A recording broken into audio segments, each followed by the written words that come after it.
Radio Free Skaro.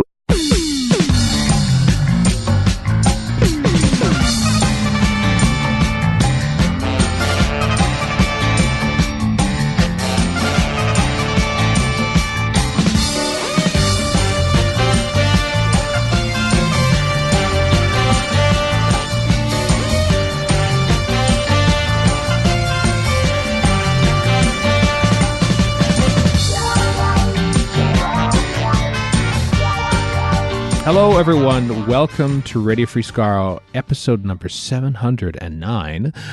I am Stephen in Edmonton. And Chris in Edmonton.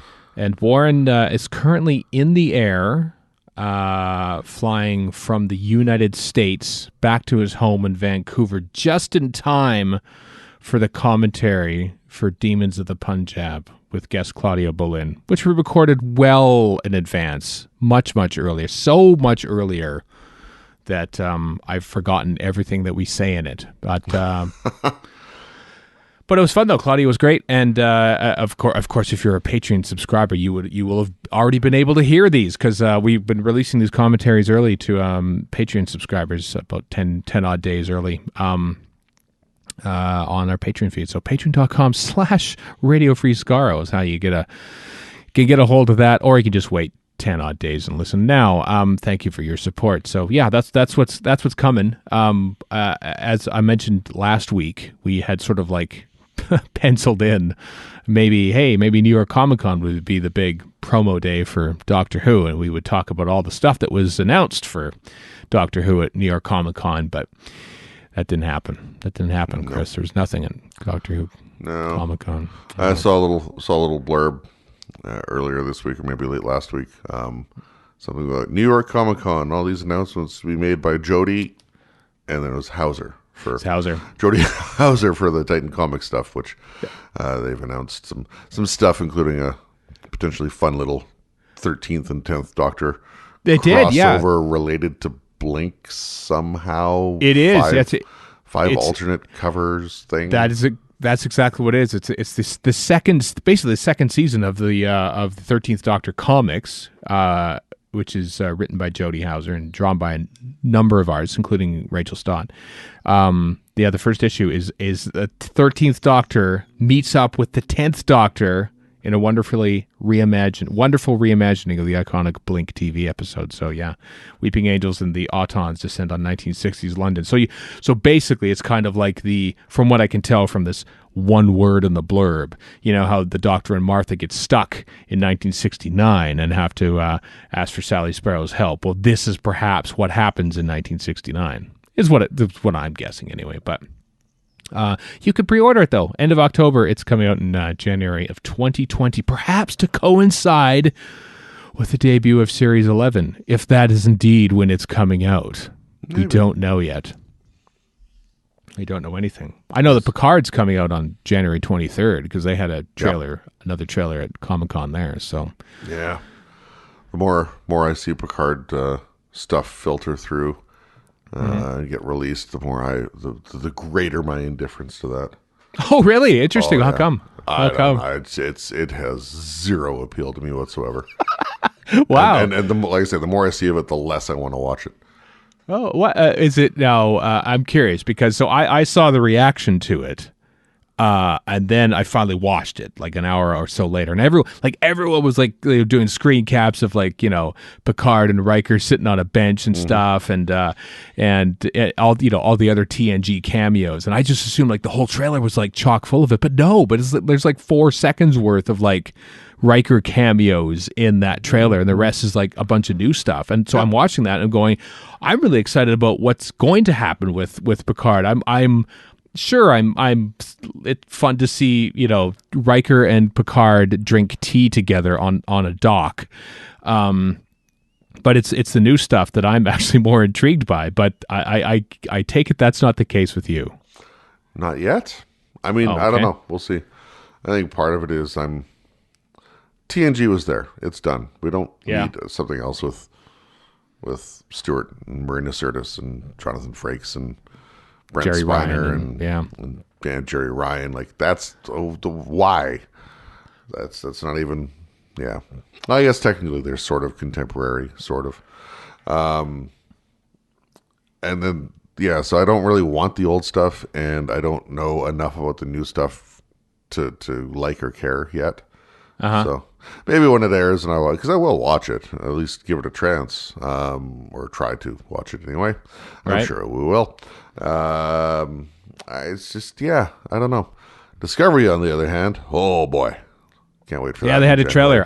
I didn't see anyone talking about the trailer for Discovery. It's all about Picard. But then again, I might be biased. People are nostalgic bastards. Yeah. When's that coming? When's Discovery coming? Did they like January? I don't know, 18th or something. Is it really? I thought it was sometime in January as well. Yeah, which I don't understand, because I thought part of the whole CBS All Access and the all the Star Trek stuff that they're trying to do between like Picard and Lower Decks and all that kind of stuff. I thought the original plan was to have any given series running without anything else at the same time, so they could kind of have like, as close to like a full continuous year worth of new Star Trek content without anything stepping on anything else's toes. But January 18th sticks out of my mind. I don't know if that's right or not. I'd have to double check, and maybe I will later. But yeah, it's coming in early in the new year as well. Wow. When Doctor Who had its expanded universe like 12 years ago, when Torchwood and Sarah Jane and Doctor Who were all going concerns, like basically Doctor Who was in the spring, Sarah Jane sort of fell in the early, like January through to March, and Torchwood was kind of like an autumn thing, more or less. That's kind of where it went in the certainly the 2 seasons that Torchwood was an ongoing concern. And so it was kind of nice because, hey, we didn't have to be like overstuffed. That just seems odd, just because I feel like, as you say, people are nostalgic for things. And I think just because of that, I think the Picard series is getting a lot more buzz than perhaps season 3 of Discovery, which apparently looks like it's a brand new show, which might just compel me to try it out again, having bailed after season 1. But not, I mean, if one's like, oh my God, we get to see Picard do things, and his dog's named number 1 and everything, and like 3 days later, oh, it's a new Discovery episode, I guess we'll watch that too. It just feels like, pace it out, I'll admit I chuckled when he called the dog number 1. that I found cute. Yeah. I just like the indignance where he slaps the visitor badge on when he's at Starfleet Academy. I thought that, or Starfleet headquarters. I thought that was just great. Well, the little thing in there in the trailer when he goes to like reception at Starfleet, and they're like, what's your name? And he's like, Picard, Picard. Yeah. And then the guy's like, oh, it's good to see you up and about again. I'm like, that's kind of my feeling about this, because I mean, Stewart's 75. He's up there, plus or minus. And much as I love him, it's showing. That age is very much showing. Right. And I don't know. It's just maybe my nostalgia for 32 years ago when TNG started and all that, and maybe I want to think of him as this younger Picard, and I don't want to. I don't know, but. I kind of like that they are not like, they're leaning into the fact that this is an old retired Picard. They're not sort of trying to say, the original crew is still up and spry and everything, as you can see, running around in Star Trek 6 and stuff. And thankfully in a more positive light than in something like All Good Things, because that was I mean, it was there for that characterization, played a purpose, but I think I do prefer what I know about this iteration of future Picard versus like it better than that back in 94. Yeah. On that, speaking of that dock scene with Picard and Riker on the dock, I want to think that is a direct reference to Cisco and Jake on the dock in their first scene together in Deep Space Nine. That's a direct visual reference to Deep Space Nine. Could be. Still the best Trek ever. Yes, it is. Yes, there we go. Far and away. We agree on that. We agree. Christopher Eccleston, though, he was at New York Comic Con on the Wednesday. The full panel is now Thursday. I get my days confused. On the Thursday. He's the full panel is now available on Constance Gibbs, who did the moderating on that, and a fine job she did too. From all reports, I have yet to watch the video, but our friends Deb Stanish and Head Over Fields were doing the live tweeting, so I sort of watched because that's like at 9 a.m. Our time. For us, yeah. Yeah. I was running around already actually, so I did not get to see it, but links in the show notes at RadioFreeScaro.com or on your listening device to watch the panel in full with Christopher Eccleston. Another revealing and entertaining panel. He's getting used to this thing. When he comes to Gallifrey 1 in February, for that is what he is doing. I think he's going to have a great time, and I think he's going to feel so much love from the people. If a general science fiction convention like this is one thing where you get a sort of a portion of the people there to see him, and the rest of the people sort of like seeing other things is one thing. But having everyone there in the room going, "Oh my God, it's Christopher Eccleston! It's so great!" So it's going to be lovely. One other thing from Comic-Con that I look forward to checking out at some point, maybe later today, is the Ron Moore et al. did a panel for All Mankind, which it looks like a very interesting show. Ah, yes, on the Apple TV service. Apple TV Plus, yeah. Apple TV Plus. Yeah. Mm-hmm. Another streaming service. I don't know. I have a new iPad, and so with that, I have a 1-year subscription apparently to Apple TV Plus. Yep. But as of November 1st, when it launches, anyway. Yes. Mm-hmm. That's true. So. Yay for that. November 1st. Oh, we'll talk about November 1st later on, but we'll also talk. Well, also, I know November 1st, like out. Gallifrey 1 though is sold out. Finally sold out. That failing convention, Gallifrey 1. It didn't sell out like in 2 days, like in recent years and stuff. Or 2 minutes, like that one year with all the emails they had to go through to determine what microsecond an email was received as to that's true selling tickets. Yeah, that was the last year before they moved it off site to like Eventbrite or whoever it was now. Yeah. Sold out. Gallifrey 1 sold out. Hotel block sold out. Second hotel block sold out as well. Second hotel block sold out. So there we go. It's but hey, it's October now, which means Gallifrey 1 is not as far away as it was in September. That's how time works. So 130 days, 3 hours, 45 minutes, apparently. According to the website. The first snowfall hasn't happened yet where we live, and so once that starts happening and the snow's on the ground, and then I think, okay, I'm used to snow now. Ah, right, no snow in LA, probably in February. That's when I sort of look for that winter respite, the respite that Gallifrey 1 also provides. So It's coming though. Also coming this week. This is exciting. So you remember the folks at the University of Central Lancashire in the UK did a recreation of Mission to the Unknown, the lost episode, aka Dalek Cutaway. And they used actually, they did their best with the props and stuff, but they actually recorded it as it would be made in 1965. It was a fascinating little project. This happened last year sometime. It even featured. It was earlier this year. It was early this year. Mm-hmm. Time. Anyway, sorry to cut you off. Edward D'Souza, I think, was involved in it. Of course, played Mark Corey in the original production. Nicholas Briggs came up and did the voices of the Daleks. Peter Purvis, I believe, was there as well. Anyway, it looked like the BBC was sort of doing something with it, and now we know what that something is. On October 9th, this week, the 54th anniversary of the original broadcast of this episode at 5:50 p.m. British Standard Time, this episode will air on the Doctor Who YouTube channel. I think that's a fab way to do it. The exact time. Summertime. I know summertime. I knew you'd correct me on that. So that's exciting. I don't know what time was that 11:50 in the morning for us here in the Mountain Zone of Time. I think that's what it is. 10:50. 10:50. Yeah. I'll be watching that. That is so cool. I'm really looking forward to this because I like the tie-in they're doing as far as the relative to the original broadcast and all that kind of stuff. That's taking that extra mile that you expect Doctor Who to take.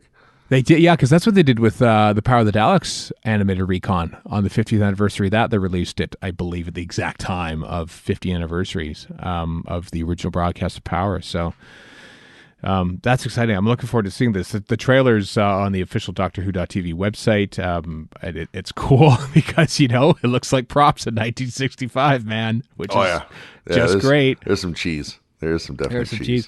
What I also hope, I saw Luke, ex of Tamidwup, now of UFO Cast, hypothesize on Twitter, is that perhaps William Hartnell will still be credited, even though he's long since passed away, of course, but he was credited on the original version of this because it was in his contract to be credited even on episodes he wasn't in. So William Hartnell was still like the first credited role on Mission to the Unknown. And so he might as well be credited on this. So that's the one thing I'll be looking forward to. Not necessarily because it's the end of the thing, but I want to see how they credit it. There's also going to be a making of from Josh Snares, who has done those great missing episode docs on his YouTube channel, amongst other things. He's done a little making of doc of this thing too. So yeah, all very exciting. October 9th. What day of the week is that? Is that Wednesday? It's Wednesday. It's Wednesday. Yep. Wednesday. So I'm surprised you haven't yet talked about the whole production code for Mission to the Unknown, and it's the only one with a slash in it or something like that. Or is it? It's even that. Mission to the Unknown. T/A, come on. It's such a I just find the whole T/A. I say T/A because that's what it was in the Doctor Who program guide. Encyclopedia as well, which is my first Doctor Who book, is T/A. Some people call it DC for Dalek Cutaway. I love that people don't even agree on the name of it. They say Dalek Cutaway because that's what it said, like the script. Oh, it's a Dalek Cutaway. It's just a description of what it is. The on-screen title of this one episode story is Mission to the Unknown. Call it Mission to the Unknown, people. I mean, to be fair, when back in the day when we did our Wednesday Cutaway stuff, we took that because of Dalek Cutaway. We did indeed, yeah. T/A came about, for those that don't know, because they shortened Planet of Giants, from 4 episodes to 3 at the beginning of that production block. And so by the end of it, they needed, well, hey, you owe us one more episode. Well, we've already paid out our cast, so we can't make a new episode. So they made this without the cast, and it served as a prequel, obviously, to the Daleks Master Plan. It was also the last episode produced by Verity Lambert, was the original Mission to the Unknown. That's true. Yeah. Yeah. And now it's being recreated, so I'm looking forward to that. Wednesday. Don't forget, by the way, to subscribe to the official Doctor Who YouTube channel. Thanks, Jodie. Yeah, Jodie. Where you will see a new trailer for the season 23 box set, which is coming out tomorrow officially, Monday officially in the UK, but people have been getting their copies of it early. We're still waiting until early December for ours, but we don't even have season 10 yet. That's I know, a week and a half away for us. Yeah, and season 26 isn't even up for pre-order yet here in North America. So. Nope. But as you said early before recording, the prices have dropped though in North America for both 10 and 23, right? We knew those. I knew that was going to happen. It always does. Amazon just puts placeholder prices until they determine whatever. But this trial second trailer thing, just a super cut of the 4 stories, but there's a very dark, haunting soundtrack that goes with it that makes it seem really, really good. Like the music they use for it is very effective. It is good. Good trailer. It is a very good trailer. It makes Trial look a lot better than maybe it actually is. I like Trial a lot, so careful where you tread, Burgess. Vervoids is garbage. I like Vervoids. It's garbage, but I like it. And they don't have to be mutually exclusive. There's lots of received fan wisdom saying story X, Y, or Z are garbage that I love, i.e. Underworld and Nightmare of Eden, for example. Right. But yeah, you'll notice how little Vervoids is in the trailer relative to especially Ultimate Foe. But yeah, it's all Katrina staring into the fire and stuff like that. Yeah, very Doom Lane stuff. Anyway, it's great. The trailer's great. The box set's great. Apparently, the box set, the spine is a slightly darker gray than the rest of them UK. So just be wary of that. Yeah, that's it. You gotta throw them all away and start over. throw them all away. Throw them all away. Just rip them. Burn them and rip them and burn them. So you remember here in North America, by the way, more DVD news, those on-demand DVD releases that have been happening from bbcshop.com. Well, some more are coming down the pipe now on ones available now are Sensorite, Spearhead from Space, Underworld, and Time in the Ronnie are now available. Coming October 15th, The Mind of Evil, Genesis of the Daleks, Massacre Mandragora, Horns of Nimon, The Awakening and Survival, and then at the end of the month, October 29th, Planet of Giants, the aforementioned Planet of Giants, Robot, and The Hand of Fear. So we're really pumping these things out, actually, at a fairly healthy clip. I'm mildly surprised. They originally sort of started with 10 or 20 or something, and now they're doing a lot more. Still, for the North American DVDs, there's some, many that are out of print and commanding high resale values and things like that, and we still don't have most of those represented. So War Games, Battlefield, Two Doctors. Trying to think of what else there is, but there's at least a handful that if you try to find the original pressing on eBay or something, you'd be shelling out a couple $100, a lot, give or take, a lot, yeah, relative to what they're worth, especially with everything else, with everything coming out on Blu-ray in the next 5 years, ideally. Yeah, but yeah, there's still no, or maybe Two Doctors has been done, but not. There's very little of the stuff that commanded a high premium having yet been re-released, and I still don't know if because these are like produced on demand basically, and I don't know if I don't know anyone who's actually bought one to know if the discs look different, if they have different wording or an on-demand stamping or something like that to differentiate them from what came years ago. I feel like I want to do that now. I feel like I want to actually, just for the sheer nonsense of it, that I want to order Spearhead from Space, because I already have the original version and the special edition and the Blu-ray version. So what's one more, really? And I should order that just to see what it's like, just to see what as you say, what the pressing is like. But sometimes curiosity shouldn't get the better of me, and this could be one of those instances. Well, I mean, at the end of the day, how much do you really care anyway? Because like you say, you've got all the stuff anyhow, so. I've got it all, yeah. Yeah. I should also say that Chris Chapman, who's was on the show at Galley, was posted on his Facebook page that he was doing something with Tom Baker for a Blu-ray thing. So guess what? Another Tom Baker set is being worked on. They're all being worked on, folks. Of course. Yeah. With absolutely zero inside knowledge, I got to think season 16 is going to be the next one. Just because it's a standalone, kind of easy to sell season. Yep. Could be. Who knows? That'd be my guess. I mean, 2 of them are already out there, so it's a 1 in 5 shot, no matter what you guess. Exactly. Yeah. I'll take them all. I'm getting them all. I've already 17 will be the last of the 5 of the 7 released, I'm sure. You think so? Yep. Because that's the one everyone likes the least. Everyone's wrong then, because it's. Well, I agree. It's got City of Death. I think the City of Death selling feature is going to be up there. True. I think Yeah. Which one do you put last? I would think maybe season 18, but that was such a great set that I don't know which one you'd put last. Which one you released last? Yeah. 17. Of the Tom Baker ones. 17, because that's what's deemed to be the weakest. Well, I mean, but City of Death, people say, hey, we demand our City of Death. But it's only City of Death, because most people don't care about Nimon or Creature from the Pit or Nightmare of Eden or Underworld Underworld's 15. Yeah. Shada will be on there too, though. Yeah, the animated one. Yeah. Or maybe they'll do another one. Who knows? No, but don't. By the animated one is the definitive one, people. Trust me on this. It's really good.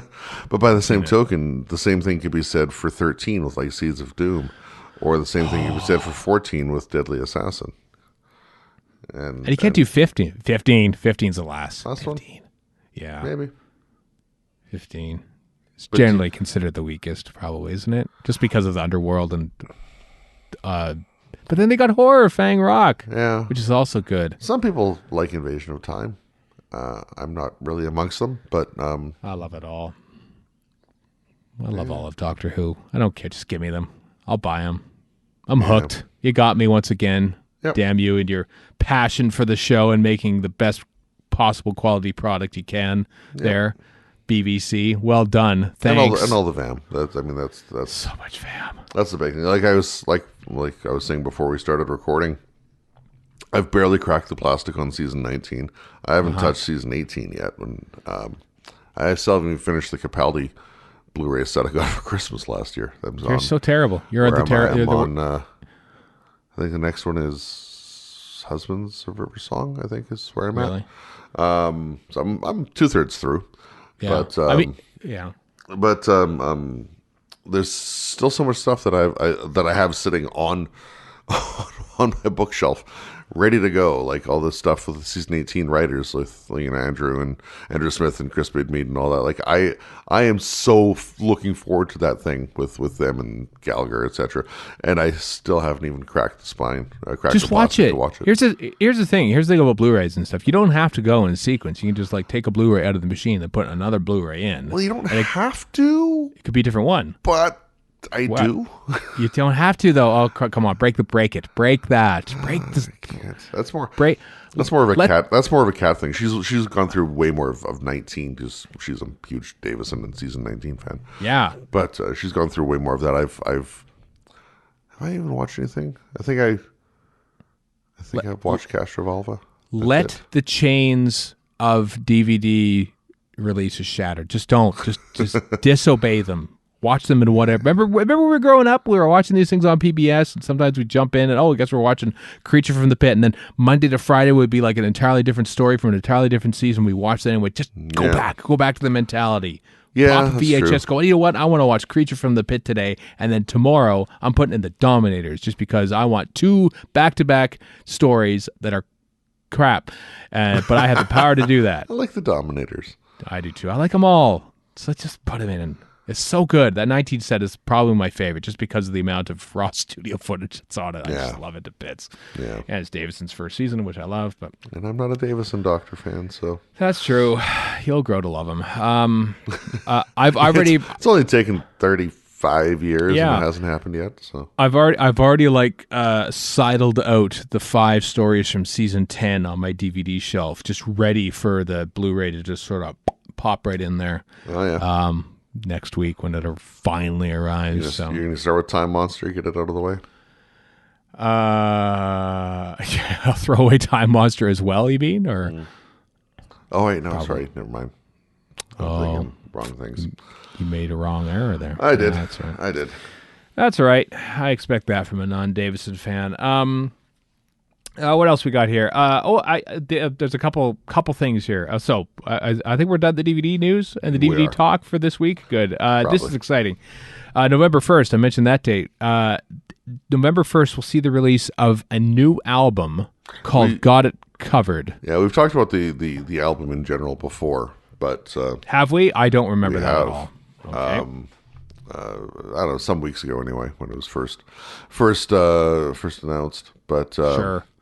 What we didn't have then that we do have now is the first single, if you will, off the album features one Jodie Whitaker. Yes, Jodie Whitaker covers Yellow by Coldplay, a band that Christopher Eccleston himself slagged the day before this announcement at New York Comic Con.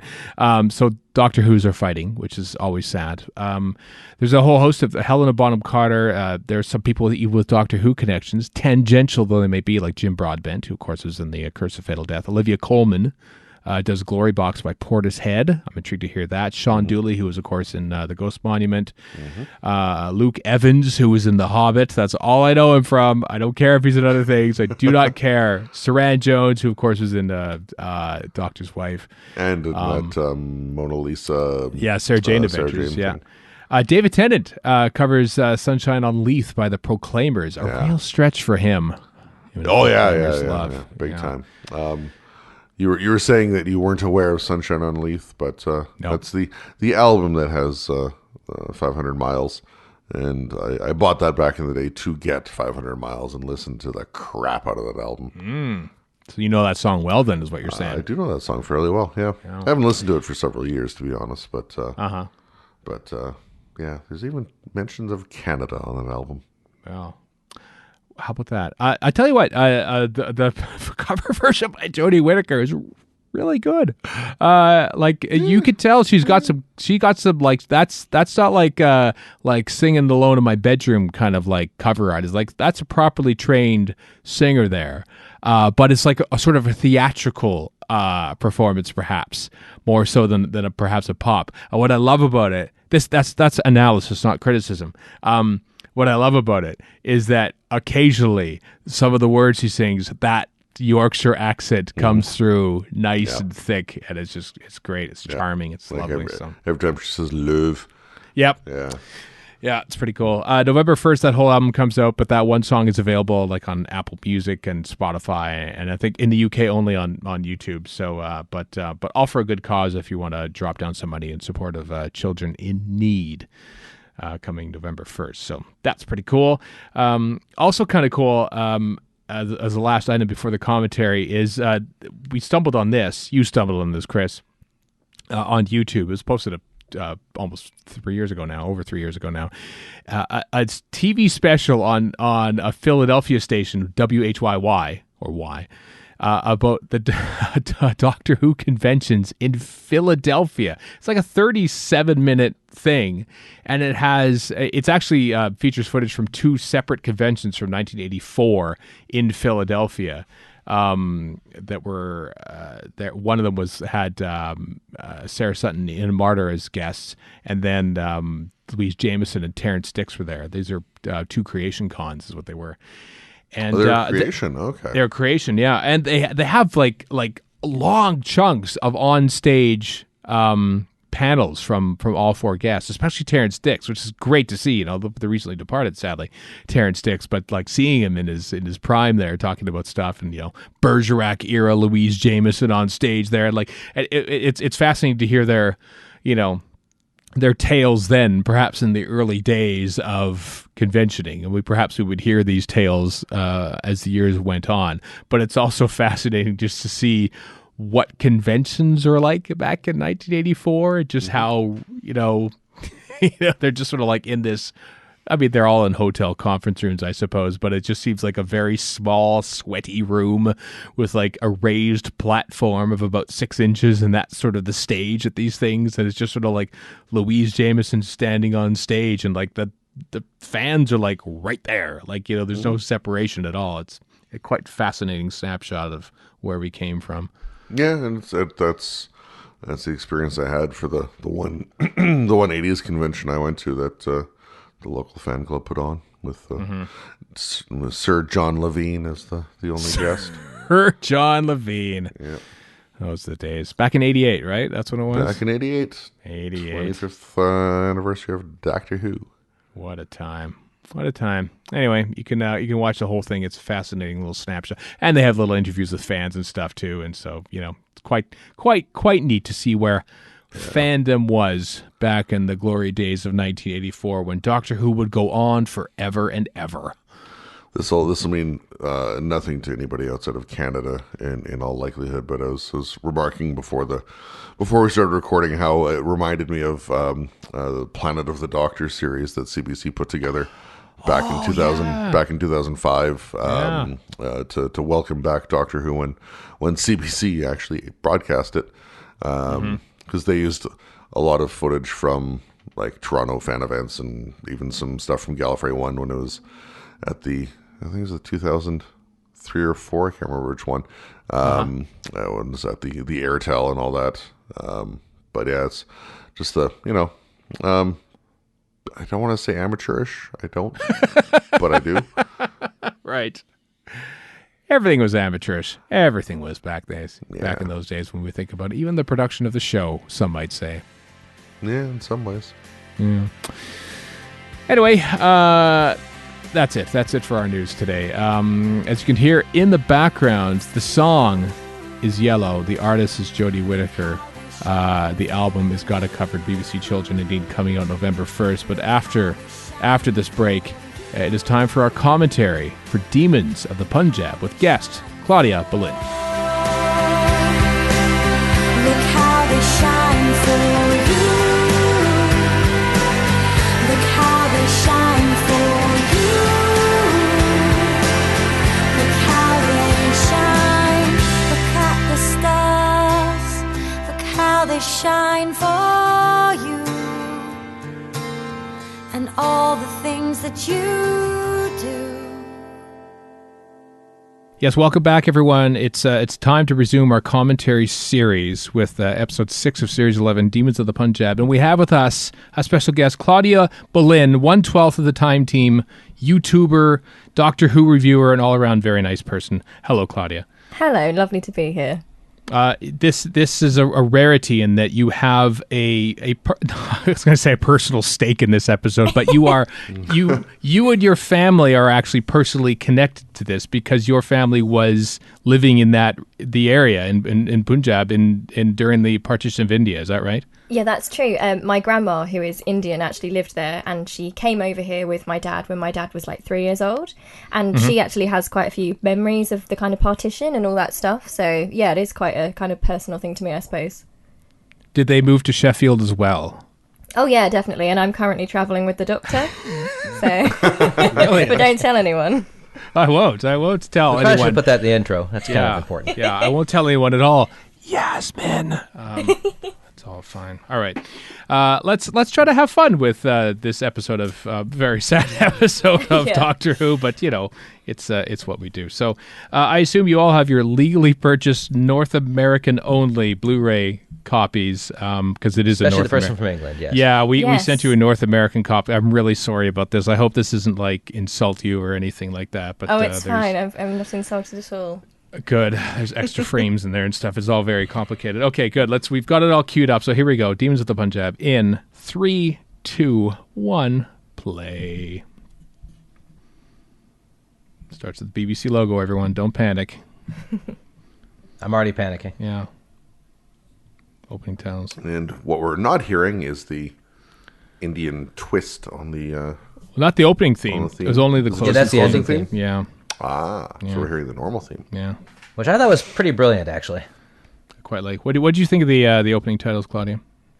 What, the new series ones? Yeah. Yeah. I love them. I love how colourful they are. I just think that maybe they could put the faces in it. I miss faces. Yeah. I do like the faces. It makes it a bit more personal. I agree. It was you don't know this, but Warren was known to the person Ben Pickles who did the opening animation of that. Yeah, I knew him. I knew him back wow. when. He's a very, Yeah. very talented and very young man. Stupidly young. Oh, wow. I'm not even sure. I think he was born in this century. I think he's like He might have been. I think Yeah. I met him when he was 19, and that's at least 5 or 6 years ago. So Yeah. yeah, he's probably in his mid-20s by now. But yeah, insanely talented then. He's the guy who did all the 12th Doctor in the Rain and the Sherlock and Matt Smith one. Which I only discovered after I got a Christmas YouTube video from him. I'm like, wait a minute, these are the same person. What?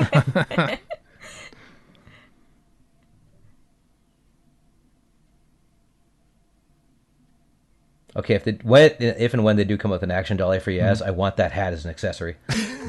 party The hats. birthday hat. Yeah. Yeah. Yes, definitely. Not that I couldn't just make one. I just want to say, I absolutely love how you go straight into this episode and it's like an immediate kind of view from inside a family. Yeah. I just think that's so lovely. Like, I really have kind of missed that quite a lot. Like the family aspect of things. Yeah, like you're going to hear a personal story here. It's not just random history. Like, this is tied to them and, you know, their lives. It's kind of It like is- Go Oh, on, Warren. go ahead. Sorry. Go ahead, Warren, please. I was going to say, it is baffling it took this long for this close a look at a South Asian family in Doctor Who. Oh, I Yeah. know. Come on. I've been desperate for it for so long.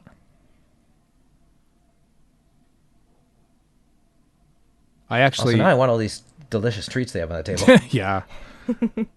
I was going to say this it's kind of like a throwback episode in a way, like to like the William Hartnell days of like historicals, because it's like, let's go back to a specific time in history, but you can't touch anything. And so they're kind of observers to it all, but it's actually tied to a personal connection to one of the Time Team, which makes it relevant to the new series, I think. You know, they're kind of observers, but they do have a little more of an active role than, William Hartnell and company landing in a place. Oh crap, let's get out of here. We can't get out of here. Let's spend 6 episodes trying to get out of here. And that's without overstepping bounds like in Father's Day. Mm-hmm. Which just has I want to see the Death Eye Turtle Army, by the way. I want that as a band name.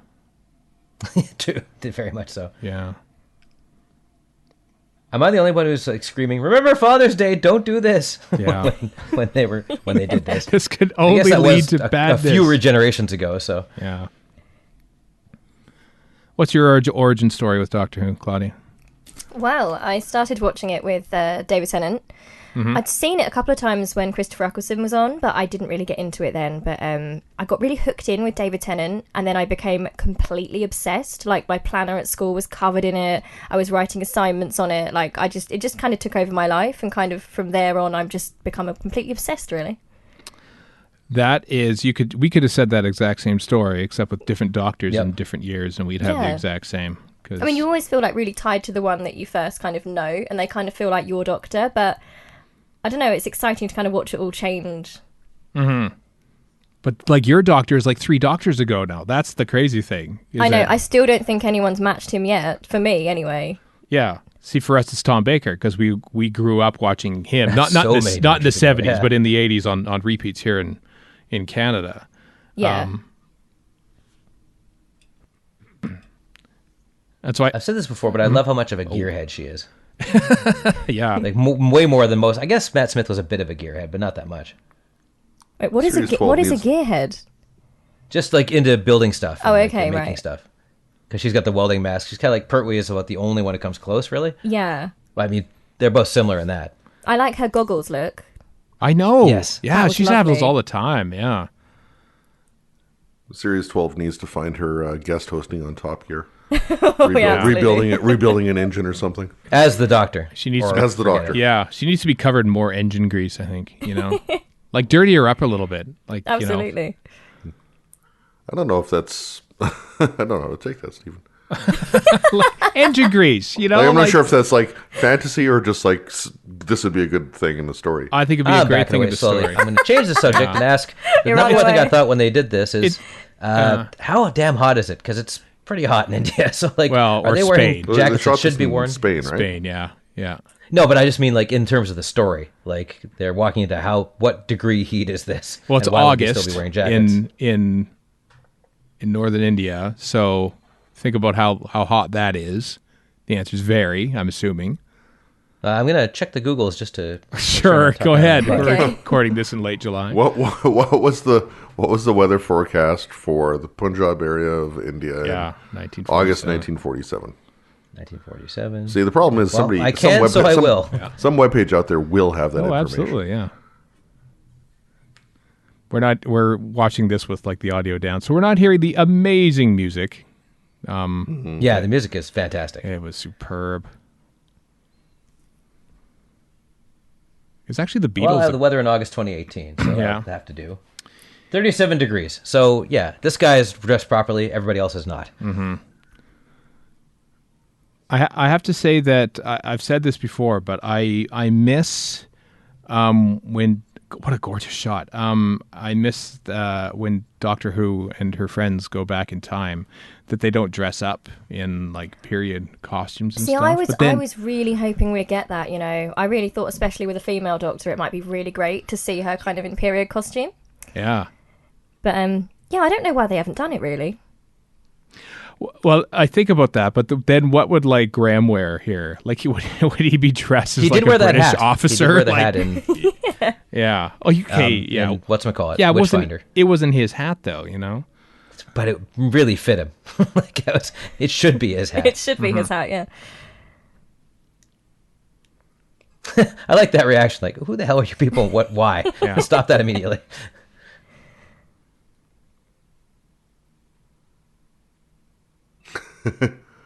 It's like that there are loads of Uncle Maliks. Yeah. From 15 valleys over. It's me from 2 towns over. But I can say that in Indian families, that is totally valid. You will just be introduced to like random family members you've never met before in your life. Really? Yeah, just end up with a big does the thing hug from happen where- someone.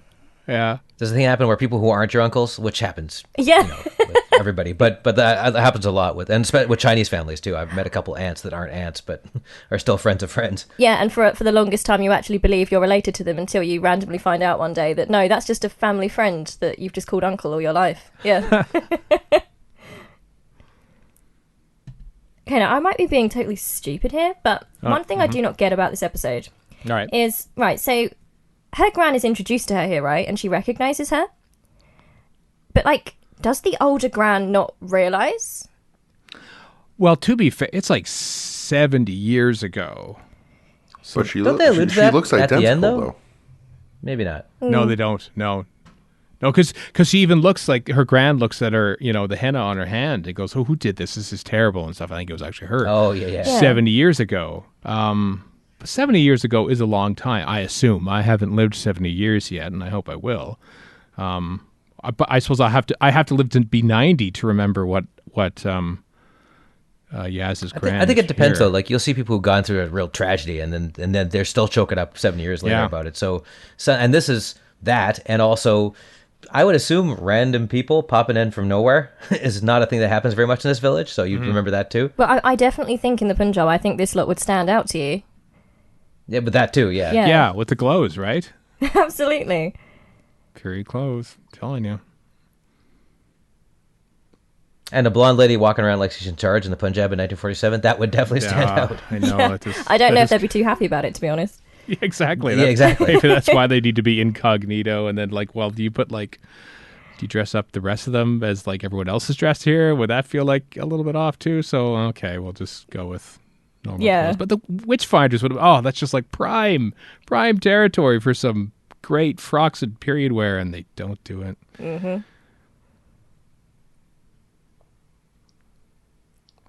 Which is fine, I guess. But I love the insatiable curiosity here.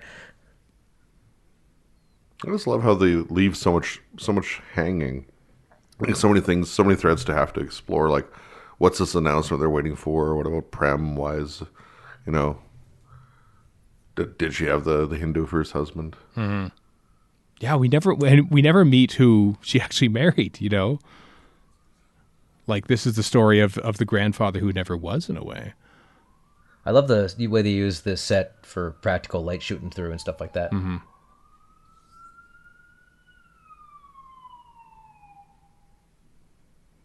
Anamorphic lens. Isn't that just shot. beautiful? Yeah, this is a gorgeous looking episode, I have to say. It's really so is lovely. Odd. It's never looked better, Doctor Who.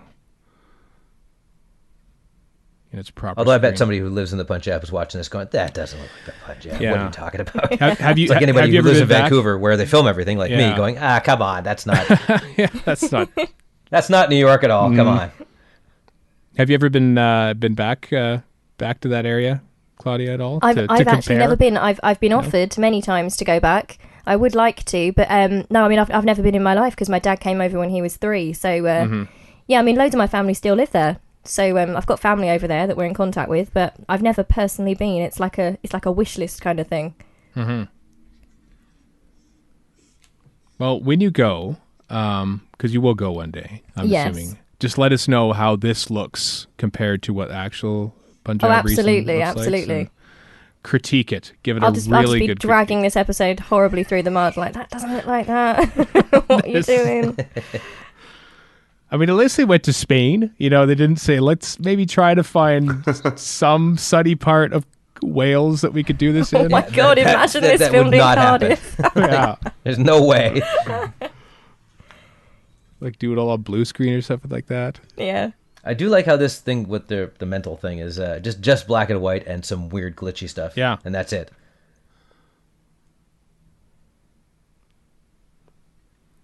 Also, just like the Rosa Parks episode, I was worried that the aliens or whatever else would detract negatively, and did not at all here, surprisingly. Which is not easy to pull off. Yeah, I think you're right. Actually, I think there would have been a bit of criticism if they'd kind of overshadowed the big historic stuff. Yeah. Now, you don't want to trivialize that. No. And I don't think they did, but... I like the effect of them too. zipping off into the future. It's kind of like a minimalist effect, if you will. Like they just sort of like quickly blink out of existence in a way.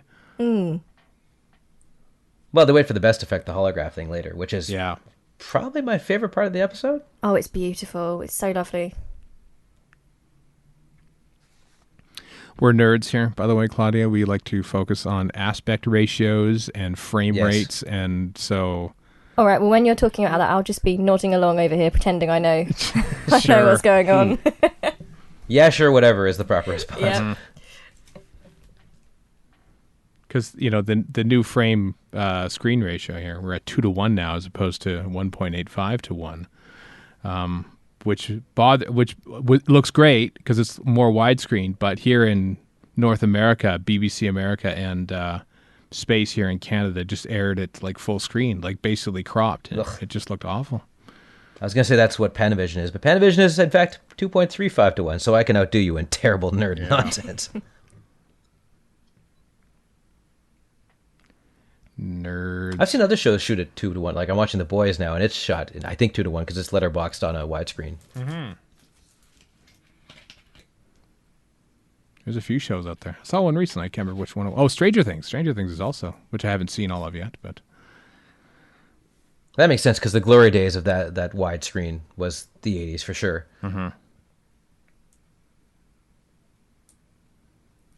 Shane Zaza. That's the name of this actor, I think, isn't it? He's good. This is a good performance from him.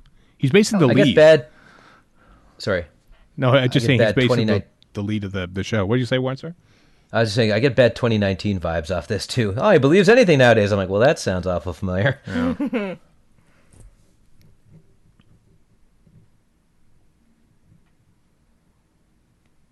What do you think of Yaz as a character, Claudia? I really, really love what we've seen of her, but I don't know if we know her enough. I kind of feel like the fact we've had 3 companions in some ways has been a great help. It's been nice to have a group dynamic, but in some ways I feel like we don't really know them all as well as we've had the opportunity to in other series. So I think next series will be interesting to see if they kind of pick up more on character stuff. Yeah, because I feel like Yaz isn't even at the center of her own story in this one. Like, it's almost all about Prem. Yeah, and I think it would be okay if there was kind of more development for her throughout the rest of the series. Like, this should have been like a big moment for a character we already knew quite well, but I feel like we're still in that stage of getting to know her, and I don't feel like I know what she's going to do in any situation at the moment, really. Yeah. Much as I like Graham, I think he probably should take a back seat and like, be doing what Yaz is doing now, and so she gets more time because he's had his arc already, basically through this whole series. Yeah, I mean, I think the thing with Graham, I can completely understand what Chibnall's doing with that. I think he wants to represent everyone, and obviously with a female doctor, I think they wanted to have like a white guy there as well. But yeah, I think in some ways he's kind of taken up a little bit too much time, as much as I love him. Yeah, I got to stress, I think he's great. Oh, he's I'm wonderful. surprised He's at how much absolutely I liked him. fantastic. Yeah. It is funny, though. Like, sometimes you cast a show based on what you think you will need, and then after the fact, I love how that conversation just carries out. They don't go, whoa, when they get zapped in. It happens that quick. I think back to Harry Sullivan, who I love as a character, but he was cast because they intended to cast an older actor as the Fourth Doctor, and so they thought they needed someone to do all the action scenes and stuff. And then it turned out that Tom Baker could do it all himself, and so Harry was kind of redundant, even though he was awesome. And I almost feel like we have to cast an older, recognizable white guy as a companion so that people will sort of accept this new woman doctor. And I feel like maybe that wasn't 100% necessary, Yeah, I mean, I don't want to do a disservice to Graham because he's a wonderful character, but I can't help but think it was a little bit kind of not to anger the sort of Daily Mail readers kind of thing, Yeah. Like, it's all right, we've got Bradley Walsh, it's all good. You can still watch the show. It'll be Yeah, fine. it's fine. Daily Mail readers are so bad, we know about them here. Really? That's how bad they are. Yeah. Yes. No, I thought Graham was going to be a goner, to be honest, this series. I was just waiting for him to go. Yeah. I really thought, because they'd done so much emotional stuff with him, that he was going to go out, but he's made it longer than I thought he would. You had the betting. You had the betting at higher than that, did you? Yeah. Yeah.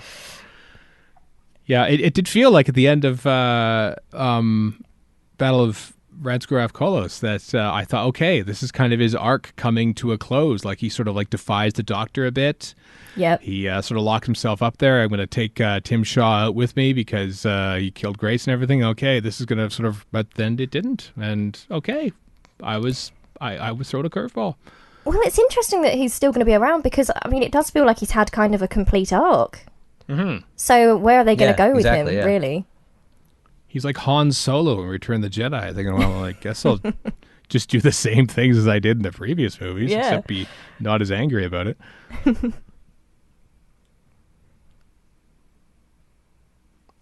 Yeah, I have no idea where it's going to go. Because, going back to the early days of William Hart, I have no idea how much, I know you started watching in the Tennant era, so I don't know how much of old Doctor Who you've seen, Claudia, but, they had 3 companions because the way they made the show is that they made it every single week, and we can't give William Hartnell all the lines every week. We kind of have to divvy up the plot lines, and so you would stick 2 companions in one plot line and in the Doctor and the other companion in another one, and that's how you sort of made the show work, but you don't have to do that now. So it's a lot harder to get 4 characters to work together as a team when you need to have one of them be the star and the Doctor. And I think there's been some criticism of it. It's kind of odd that we've got a group with the first female Doctor. Mm-hmm. That's kind of interesting. Sorry, I absolutely love this bit. I love the imagery of like the Indian guys like as soldiers fighting with us in the war. Yeah. Oh, yeah. And I feel like so many kids just think of like a white soldier, like a white English soldier, and they forget what the Indian people did with us and for us. So yeah, like weren't the Gurkhas the baddest mothers possible? Like they're like basically the SEAL Team 6 of the British military or war at the time. Yeah. I mean, we had so many people fighting with us, and I genuinely think that might be the first time that loads of kids will actually see like an Indian soldier like that. Because you never see it in the documentaries, do you? No, I mean, my dad told me all this stuff, really. I didn't know anything, and I did AS history at school, and I never knew a thing about it. Wow. What's these guys? Good design, by the way, on these. Yeah, they look great. And I like the fact they're once assassins, but then said, you know what? We're hanging that up. Yeah, but we're going to still look like assassins. Let's keep we'll be badass mourners. Let's keep the horns. Let's keep the horns, the tusks, and the Maybe they like metal or something. Who knows? Yep. No, if they don't look metal, then they're not going to be menacing, and the Doctor's not going to get the wrong impression. And that's true. You should wear more. What? That's a good scrunch. That is a good scrunch.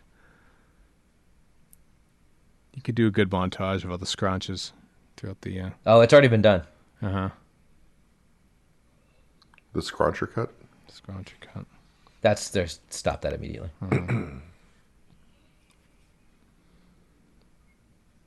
I know Chibnall came out and said, it's our idea to sort of try to educate as well as entertain. And much like the initial remit. Exactly. And it led me to, before this episode aired, I watched a couple years old documentary, I think from BBC4 or something, about the partition, because I hadn't known any of it. I'd seen the movie Gandhi once. That was years ago, and it never really registered with me. And then I watched the documentary, and that was a bad time to yes, there's no dancing around that one, to understate it. So your grandpa left when he was 3, is that right, Claudia? No, my grandma, Yes. my Indian grandma, lived in the Punjab. She came over when my dad was 3. Dad was 3, sorry. Okay. That's it, yeah, when my dad was 3. What year was that then? Was that during this or? No, it would be quite a while after. I don't know when he actually came over, I mean, my dad's like in his sort of 50s now. Okay. So yeah, I shouldn't assume like he's like in his 70s or something like that. Yeah. Yeah, that's us being as old as we are. Yeah.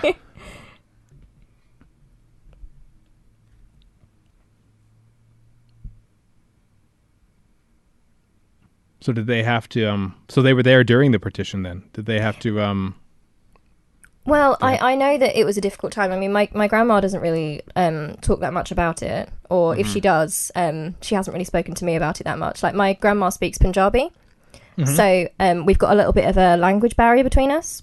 Right. I mean, that's partly why I really enjoy this episode, actually. Like, and I know it sounds really silly, but I kind of wish I could have this sort of conversation with my grandma. Mm-hmm. There's so many, I'd probably want to ask the same things as Yaz and, find out all this stuff, but I know from my dad that it was a difficult time, and she would have seen it all and has memories about it. Maybe you should show her this episode. I just love how Graham is not just the father or avuncular figure to Tosin Cole. Like, he's also doing the same thing here for Yaz. Like, he's there for her. He's the bartender. Let's face it. He is the He bartender. kind of is. He's the Isaac of Doctor Who. Yeah, he just sort of like You could do far worse than the Isaac. I could see him wiping tables, wiping the bar down, serving of a drink, gin and tonic, Dispensing wisdom. yeah, and whiskey. Would everybody know his name? That's the real question here. For the listeners there, we've just referenced The Love Boat and Cheers, shows We are ancient. that are over 40 years This is old. a cool shot. Oh, it's beautiful. I love it. Jamie Childs. Like, unless they added flowers of CG, which I doubt. Like, that's just one of those things where it's like, well, we're just gonna. This is just where flowers. this set works perfectly because of what we've got in front of us. Yeah. A lot of places that I've been to on this planet Earth, which is not that many, to be fair. A lot of places I've wanted to go to is because of Doctor Who. This was shot in Andalusia in the south of Spain, which is the same autonomous province that Seville is in, and I've always wanted to go to Seville, an area, because of the two doctors when they shot there. And I thought, oh, that looks really nice, hot and sunny and stuff. So I might want to go to Andalusia now, just to see scouting locations of Doctor Who episodes, and then immediately fly home. I'd say I'm ashamed of you, but I did the exact same thing in London, so Yeah. who am I to talk? Yeah, you have no idea what a cool city London is, Claudia, until you want to go for your entire life, and then when you're like 40, you finally do it.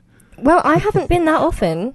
I haven't No? been that often to London at all, really. No, because I've got like anxiety and stuff, so I don't travel up there too much. So, yeah, it all felt a bit new to me over the last couple of years. Oh.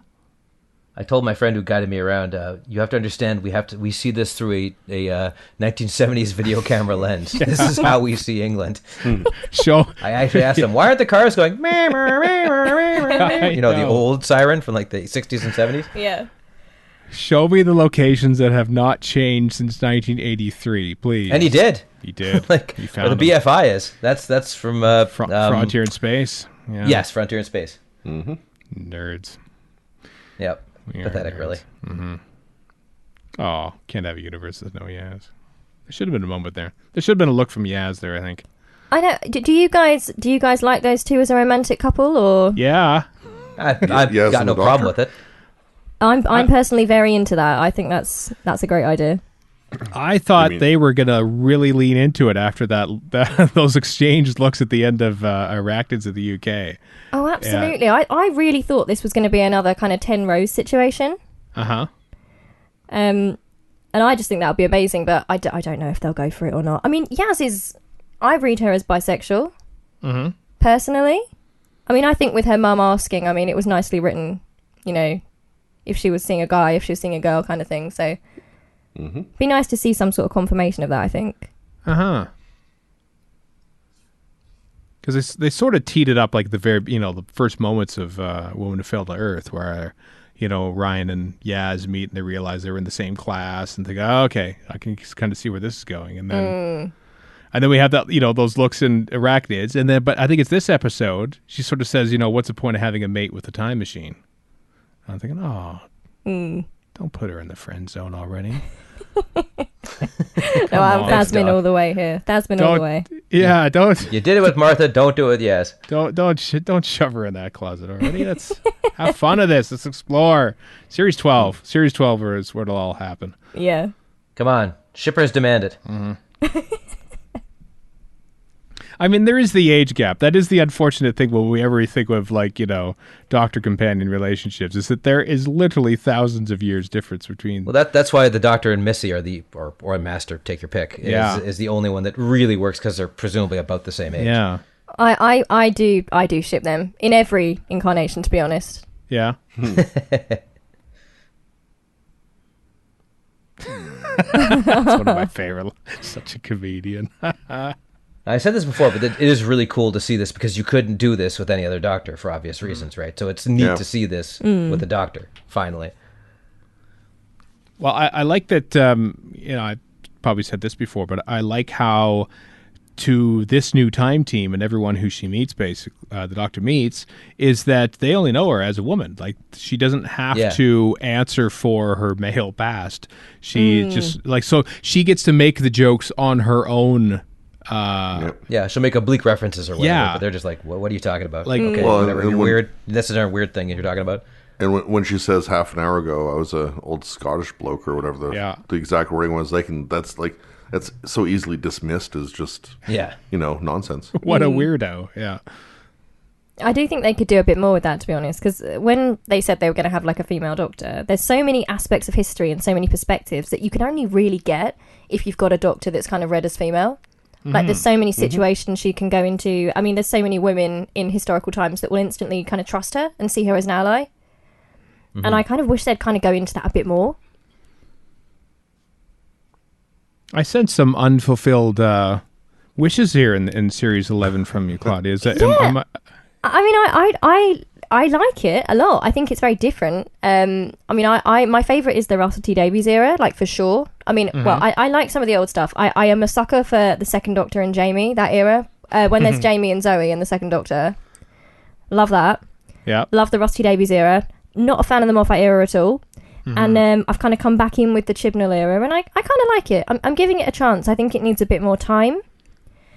But, there are some things that I guess everyone kind of has hopes for what they desperately want, but, it's not for everyone, I guess. Well, it's I know you have your misgivings of the Moffat era. There are aspects of it that maybe I like things that don't bother you about it, but it is at the very least it was like 7 years more or less, if not more, of that. And so the Moffat era is basically the Tom Baker of Doctor Who eras, and that, like, you have to follow that somehow, and you can't, like, just keep going down that same kind of path. You have to sort of and he followed a lot of RTD stuff and put his own twist on it. So I like the fact that these are completely a different thing, even if it's not the same thing. Yeah, that's true. And I like the Moffat era, but it's refreshing that this is more like classic Who, in that it's like sort of standalone stuff mostly. Yeah.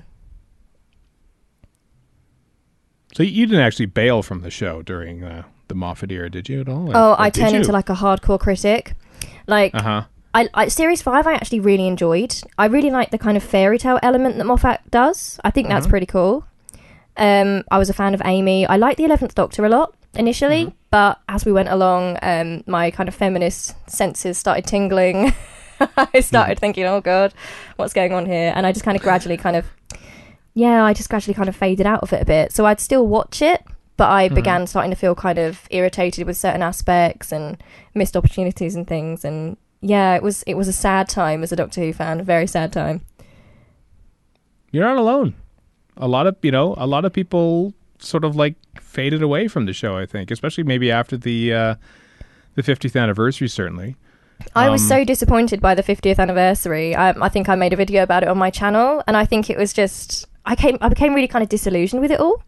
And that's what I kind of like about Chibnall doing his own thing, because it doesn't feel like someone trying to kind of recreate Russell T Davies, but maybe not doing it as well, in my opinion. It kind of feels like a completely new take.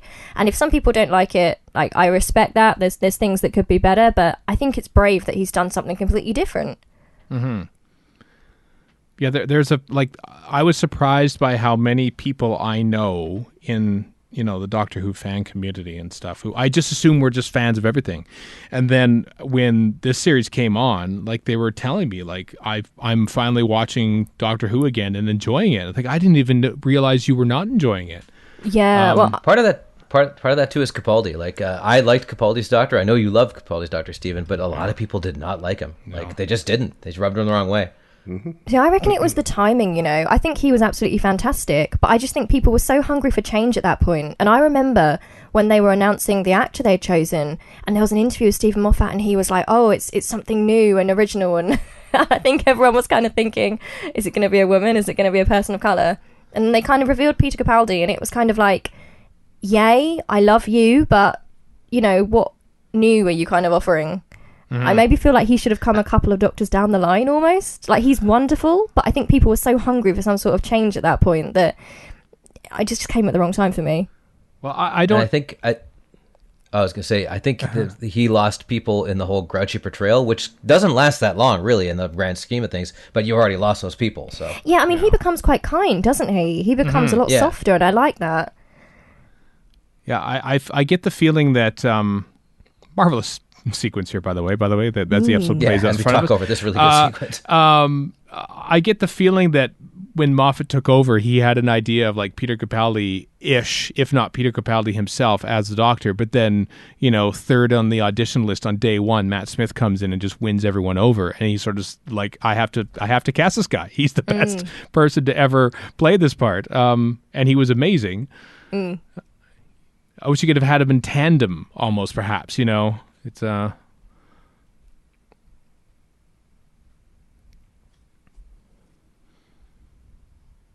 it's quite interesting, the story. This is a bit of a gut punch, I have to say. Yeah, I know. I think I cried when this was on, actually. Yeah. I'm pretty sure I did too, where they had all the different heads. I was like, oh man, that's overwhelming. It's the music and everything, isn't it? It's just so much. Yeah, which I can't even hear, so. Do you pay attention to the music as much as some of us do here, Claudia? Well, I was the hugest Murray Gold fan. Honestly, I just love his stuff. I mean, This Is Gallifrey, Our Childhood, Our Home, that track. Oh, yeah. That's going to play at my funeral. I love it so much. Honestly, I love that song. Like, it's amazing. I like the music for this series, especially for this episode, but I do think they could maybe have gone for companion themes a bit more. I liked each companion having a theme, and I want to hear each companion here having their own theme. Yeah, only the Doctor really has her own theme here, doesn't? Yeah, because Murray Gold was great at that. Yeah. Well, it gives you things about their character that you might not have really thought of before. Like, I know it sounds really silly, but I'm sure that's a big part of the characterization of the companions we've known since it's been rebooted has actually been the music. For me, it's Martha's theme. That's my favorite of all the companions. Oh, it's so wistful and dreamy, but it's also like you can feel her intelligence as well. Like, I don't know how he does it. It's fantastic. There's a great I can never remember titles when I need to. The School Reunion, not School Reunion, but they go back in time and the Doctor's a human. Human Nature, Family of Blood. Thank you, yes. There's a great thing where she's riding her bike and it's all very happy and very nice, and then it just kind of devolves into menace, and it's like, I never see it coming. I'm like, oh, gold, that's pretty good. Oh, there's so much good music from that episode. I've always enjoyed how I Am the Doctor, the 11th Doctor's theme, has hit culture in general. Like at sporting events, it gets played. At least over here anyway. So this stuff that like you could never imagine Dudley Simpson music playing in the middle of a mall or something like that. But it should be. Somehow Well, let's Murray put that Gold to the test, shall we? Yeah. BBC Radiophonic Workshop stuff playing in malls. Although one of the weirdest experiences I ever had was walking into like the bus and train station here in Vancouver, going to the bathroom and hearing Bear McCreary's BSG music. I was like, why is it? And he lives in Bellingham, which is just across the border, so I tweeted and he's like, well, that's weird. Graham's bartendered at Prem now. He's bartendered everybody. He is bartendered everybody.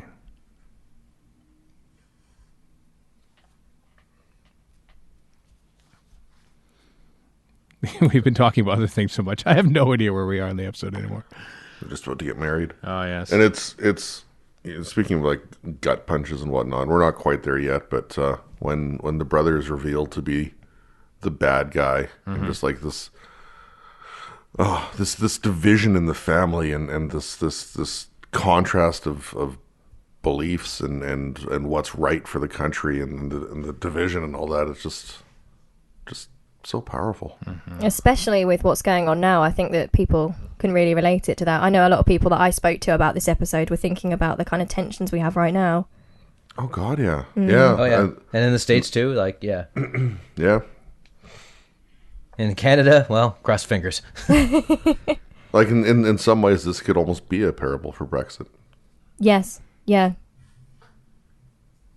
Well, I suppose also for extremism as well. Yeah, just generally. Yeah. It's not like it goes away as we are now seeing. Yeah. Although we're recording this in July, listeners, this is coming out in October, so the world might have been solved by the time this comes out. So Yes, the Canadian election is around then, so we'll solve everybody's problems. 100%, Oh, please everything do. just be fine. Maple syrup, poutine, and hugs. And moose policemen. Yeah. By the time this comes out, we'll find out if this episode has won a Hugo Award or not. Oh, yeah. Well, it's nominated. Rosa's nominated. as Rosa well, and is this it one not? too. Yeah, we're finalists. Yeah. If I had to pick, I'd say this one over Rosa, but not by a whole lot. I would agree Oh, with you, yeah. I would take this over Rosa any day of the week. And Rosa is no slouch. I like So Jodie the with the flower flower in in the her doctor's hair. Yeah, I like that. More doctors need flowers in their hair. Absolutely. Capaldi needed a couple flowers in his hair. A crown, maybe. Well, Eccleston could never do it. He had no hair to put one in. Are we witnessing an accurate winning ritual here? I've got absolutely no idea because this is a Hindu ceremony, isn't it? Ah, I think my family is I think Sikh. it's a hybrid.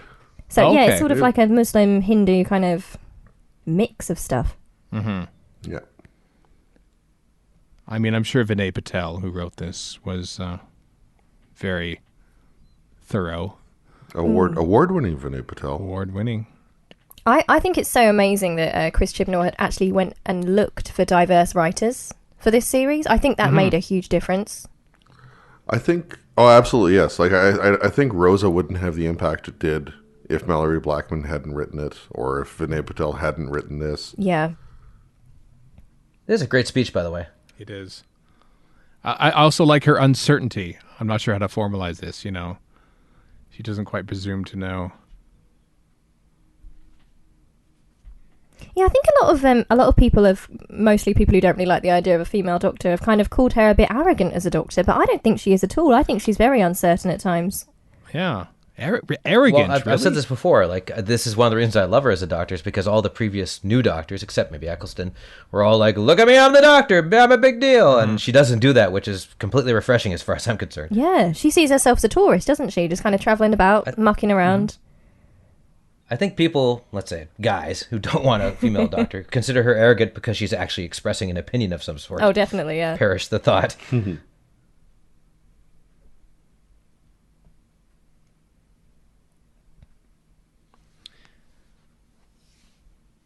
Yeah, I mean, back to the diversity in writing department. I mean, that goes in. I'm going to say something about Stephen Moffat here, but I know that when he cast Bill, like he actively sought out, like, I'm only seeing black actresses. Like, it's not like, well, let's cast the net wide, and maybe if a black actress gets the part, then she does. And like sometimes you just have to say no. We want to have a diverse audience in here, which means solely looking for diverse voices, you know. And that's what they did here. I think with him, I mean, he didn't really have much choice because up until that point, I mean, his version of the show had been hugely white. And I found hugely straight as well, actually, until Bill. Yeah. I mean, That's true. That's what I loved about the Russell T Davies era, because I'm bisexual and I kind of grew up feeling okay about that because of the Russell T Davies era. So it was something that maybe some viewers who are straight might not have realised. But as you go into the Moffat era, it becomes incredibly straight to watch. Clara was half portrayed as bisexual. Well, you see, that kind of irritates me a lot, actually, because it's very much Moffat's version of... Moffat's lesbians and bisexuals, apart from Bill, who was very good, are usually, I'm sexy to men and I fancy myself and I'll flirt, but I won't actually make it canon kind of thing. Mm-hmm. Yeah. Remember that little special episode where she's kind of flirting with herself in the TARDIS? Oh, And I think it's Amy, just a bit like, Yeah. I can see that. I'm pleased for my show, the one I claim 100% ownership of Doctor Who, that it made you comfortable being bisexual back in like when you were watching it like 10 odd years ago. Well, I mean, my little brother, for example, like he absolutely idolized Jack Harkness, and my brother's like a straight guy, and I genuinely think it. Not that he would ever have been homophobic anyway, but I think kids seeing a hero like Jack Harkness having such a prominent role and having the Doctor like meet people who aren't straight, it makes a difference to kids. Mm-hmm. And it's that scene where, like, you know, John Barrowman, like, expressly played it where he kissed Rose and he kissed the Doctor the exact same way. Absolutely. And I don't even think that kids would have batted an eyelid at that at all. I think they would have just accepted it. Yeah. It wasn't played for laughs back then either. That's something I didn't like about the Moffat era. Do you remember the fat guy and the thin guy? Do you remember? Oh yeah. And they were they're pure.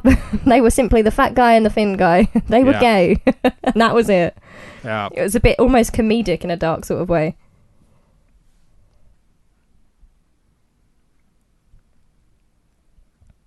I actually don't think the boots that Jodie wears are good for running. I find it like they just look kind of uncomfortable. Yeah. They're a little clunky. As we steer away from But is that balanced out by this jacket having pockets? That's true. There are lots of pockets in it.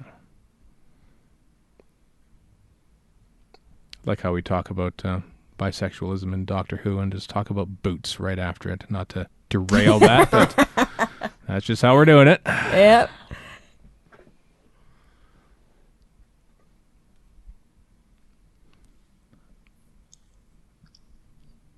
Like if the Doctor and the Time Team didn't show up to this, I say Time Team as if it's the Doctor Who magazine. Time Team is not. Yeah.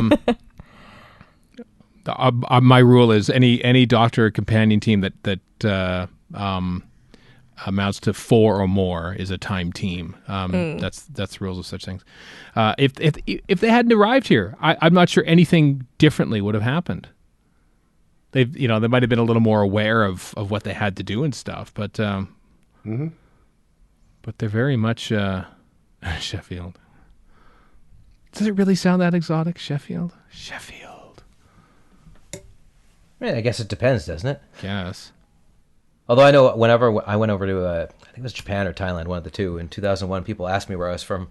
And I said, and I was in Edmonton at the time, and they go, "Where are you from?" I'm like, "Canada." "Toronto or Vancouver?" I'm like, "Edmonton." "Oh." People just outright said, "Oh." Yeah. We need to bring back the era of this hat. Actually, that's not an era that's gone away. Canadian cadets wear those hats. Yeah. It always looks old-timey to me. At a jaunty angle, because it never fit.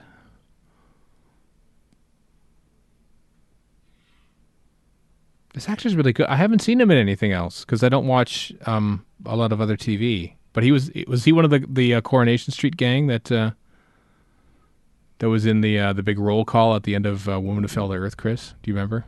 Of the ones I'm aware of, no. Okay. I've not actually seen this actor in anything before. I think I'd remember him. I mean, he's very gorgeous, so I think I'd remember. This is all the younger South Asian leads are pretty damn good looking. Surprise, actors are good looking. What a shock. But just looking at his stuff on IMDb, he's got a fair amount of stuff, but I don't think anything I would have seen. Like he's done The Bill and Casualty, and this is cool too. The handheld shot. Yeah. Oh, apparently he was in Doctor Who before. The prelude to Army of Ghosts. Oh, I don't remember that. That's way back when. 2006. I have to look for that now. Look at that shot. Jamie Childs directed this, by the way. Directed 4 episodes in Series 11. Did a fine job. Oh, he was in Black Mirror as well.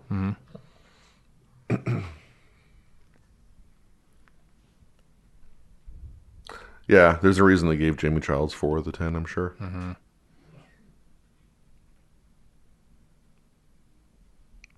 His brother I've seen in The Thick of It. Manish, that guy.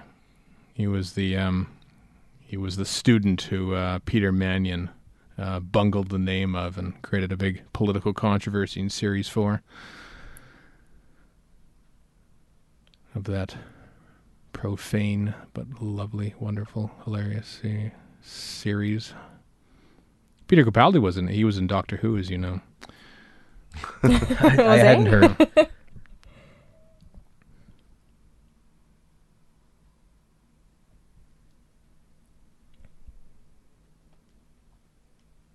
As we talk over the gut punch of the entire Yeah, this is episode here. and very well shot in terms of just like the tension build up too. What's tragic is that like you know how it's going to end. He knows how it's going to end. Like there's no way out of this. The doctor knows how it's going to end, and that's why she's left. You know, and it's not even Manish that pulls the trigger. That's a sad thing. And I love how they come in here, like just to block the view. Mm-hmm. It's like you don't. Need Also, to I love see that it happens in long shot too, which is Yeah. Hamza Jitua, I'm sure I pronounced that incorrectly, was Manish, but he was not in the thick of it. Wasn't he? Oh, there he is. Sorry. Yep. Thank Sorry. you, I skipped over that. Yeah, Raj in one episode. Yeah. Series 4. You're Don't, right. don't Sorry. you doubt my Doctor Who actor in other productions spotting ability? Because Other than Shane Zaza, of course. blocking out the trigger with the sun is a good. yeah, Yeah, and just the wince on the doctor's face. No, this thing is just borderline perfect. Yeah, I saw this originally in New York with a bunch of friends of mine, and one friend put it perfectly when she's like, 20 nerds trying to cry quietly and not disturb the other nerds.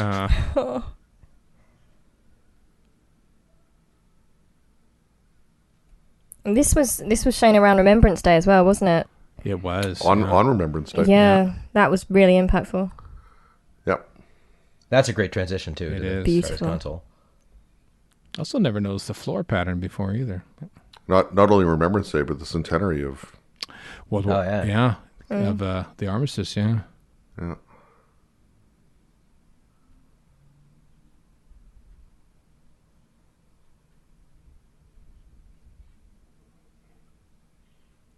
Give her a kiss. Like a deeply emotional moment. Pick your moments. Jeez. Go in there I with the know. first one. Yeah.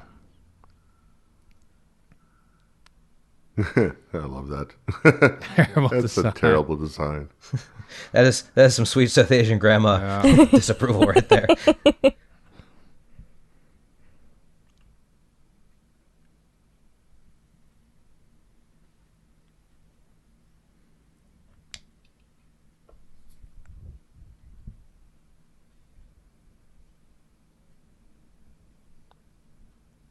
She reminds me of my mom. And profound thing. That's a dumb question. She said that often to you, has she? Oh, it's surprise.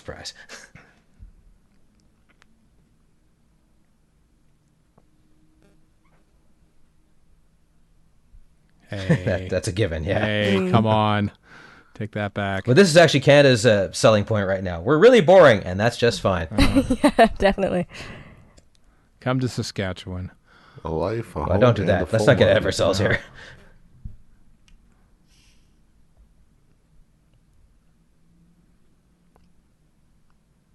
I do kind of feel a little bit that this, I don't know, the scene, it's a tiny bit rushed, I feel. Maybe the ending, the last shot, I think could maybe linger on Yaz a bit more. I think it just focuses on the Gran, I think. Well, I mean, it is her story at the end of the day. I suppose, but Yep. it does focus on her. I don't know about the end theme, I have to tell you. I love the I end theme. love I think it, it's perfect. yeah. Yeah. Especially since it comes out of nowhere. Well, it Yeah, comes, actually, it sort of swoops ahead. in from, the way the music was. So that way it kind of feels right, but Yeah, but it was still, you don't expect them to alter no. the end theme to match that. to me, it added to the emotion to the whole thing. Yeah. Yeah. I know. I actually turned to my wife Eric at the time and says, "Really? Did they doing this? Yeah, here we go. Changing And it next, up? some Yeah. wacky hijinks. Yeah, here we go. with Liquor Bland, Robots. guys. I love the next time trailers. I was like, okay, well that episode's done with because now we're on to craziness next week. I mean, we should be used to this by now. I know. How many episodes of Doctor Who have we watched? But anyway, Claudia, thanks so much for joining us. This was a lot of fun. Thank you for having me. Where can people find your stuff on the internet? Well, you can find me on my YouTube channel. If you just go Claudia Boleyn YouTube, I've got a music channel, I've got a normal reviewing channel, and there's some Doctor Who reviews and stuff on there.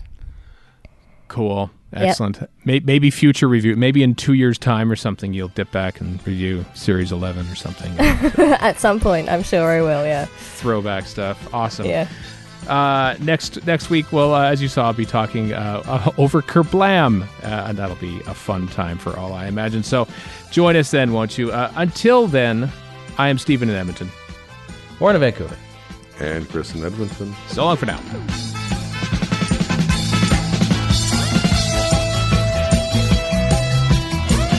You've been listening to Radio Free Skaro. Find us online at radiofreeskaro.com. Follow us on Twitter and Tumblr at Radio Free Skaro. Subscribe to us on iTunes and donate to the show at patreon.com/Radio Free Skaro. Thank you.